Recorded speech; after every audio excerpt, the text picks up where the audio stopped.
Baxter. Je voudrais vous donner un exemple de choses que je trouve admirable, parce que beaucoup de gens me disent aujourd'hui qu'est-ce qu'on peut faire. Bon, ben, je vais vous donner un exemple. Baxter, que vous connaissez, a mélangé au mois, je ne me souviens plus maintenant si c'était en février ou mars, février-mars, a mélangé le virus de la grippe aviaire H5N1 avec un virus, une souche de virus de la grippe humaine H3N2. Par accident. J'ai parlé avec des biologistes qui m'ont dit que c'est strictement impossible parce que les mesures de sécurité dans des laboratoires de biologie sont telles qu'il est impossible d'avoir ce genre d'accident. Impossible, sauf si c'est fait exprès. Vous savez, c'est comme le 11 septembre, les avions qui n'ont pas décollé pour intercepter. Il faut que ce soit fait exprès parce que ce sont des procédures automatiques quand même. Et puis, ils ont envoyé 72 kilos de matériel contaminé à 16 laboratoires dans 4 pays, dont l'Autriche et la Tchéquie. La Tchéquie, c'est à côté de l'Autriche, en Europe. Et un laborantin en Tchéquie, plus consciencieux que les autres, et qui n'avait pas peur pour ses fesses, s'est rendu compte que quand il injectait le mélange venant de chez Baxter, tous ces furets mouraient. Tous. Il l'a signalé à ses supérieurs qui lui ont dit de ne rien dire.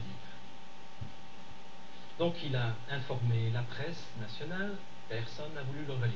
Et finalement, il l'a dit à un journaliste local, qui lui n'avait pas peur pour ses fesses non plus. Local. Le hasard a fait que une dame, qui s'appelle Jane Burgermeister, on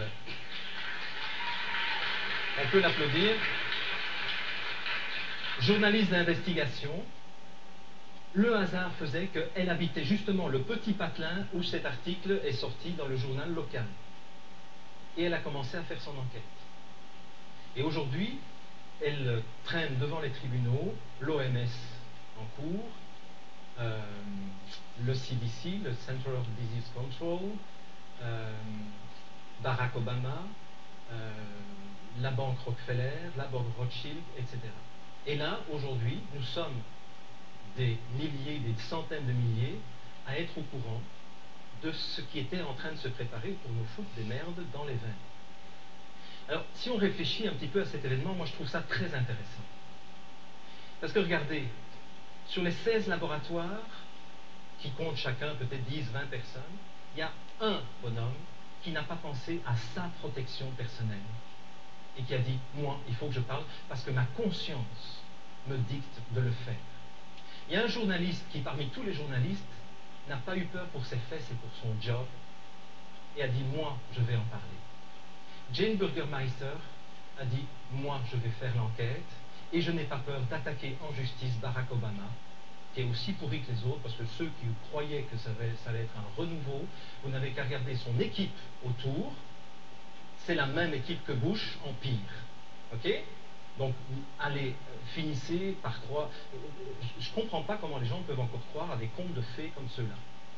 Surtout qu'il n'a même pas la nationalité américaine, finalement. C'est un gars qu'on a été chercher au Kenya, et on est en train de l'attaquer pour usurpation d'identité et usurpation de nationalité. Donc, il n'avait même pas le droit d'être élu. Mais il a été mis en place.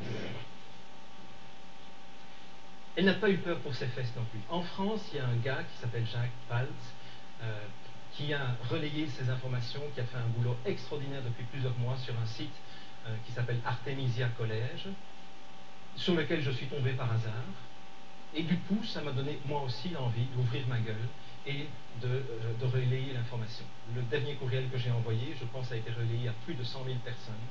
Et j'ai eu des courriels, je lis tous les courriels que je reçois, je n'y réponds pas évidemment, mais et il y a un monsieur qui s'appelle Thomas Voisin, dans le sud de la France, qui m'a dit, Jean-Jacques, le fait d'avoir lu ton courriel, ça m'a donné l'envie et le courage de me lever, d'aller trouver le chef de la gendarmerie de mon village, enfin de ma région, et de lui dire qu'ils allaient être utilisés pour encadrer des vaccinations de masse, et de ne pas le faire parce que, et je leur ai donné une copie du dossier que tu m'as envoyé.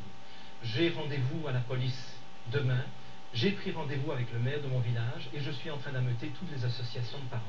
Vous voyez, ça, ce sont des choses qui sont à la portée de chacun. Et il suffit parfois d'une personne. Regardez, le Laborantin en Tchéquie. La Tchéquie, je parie que la plupart d'entre vous ne savez même pas où c'est. C'est à l'autre bord, comme disent hein, certains élèves qui ne connaissent rien à la géographie. Ils disent c'est à l'autre bord. Oui, c'est à l'autre bord. Mais un bonhomme fait qu'aujourd'hui, il y a des millions de personnes qui sont au courant de la supercherie et de ce plan. Vous voyez en même temps la fragilité du plan des gens qui sont en face de nous. Il ne faut pas croire qu'ils ont gagné. Hein. Ils sont hyper fragiles. Un dernier appel. Oh merde, 2 minutes. Faut qu'on négocie. Bon. Une dernière chose que je voulais vous dire, parce que ça, ce sont des choses qu'on ne sait pas. Savez-vous grâce à qui les nazis ont enfermé et tué autant de juifs pendant la Deuxième Guerre mondiale? Grâce à qui? La police française qui n'a pas eu l'idée de détruire les fichiers de population au moment où les nazis sont venus leur demander les fichiers de population. Ben, bien sûr, monsieur l'envahisseur, ben, venez ici. Hein. Et à l'époque, il n'y avait pas d'informatique, il n'y avait pas de backup. Il aurait suffi que chaque poste de police, c'est ça la défense civile non violente. J'ai reçu un courriel très bizarre dont je ne parlerai pas, de quelqu'un qui a l'air de connaître beaucoup de choses, mais qui ne veut rester anonyme, qui m'a dit « Ne vous en faites pas trop, Jean-Jacques. Il y a des hackers qui sont prêts à saboter le système, ils vont se faire une joie. » Vous savez, la faiblesse, elles sont là pour tout le monde. Alors j'espère que ces pirates vont pirater le système.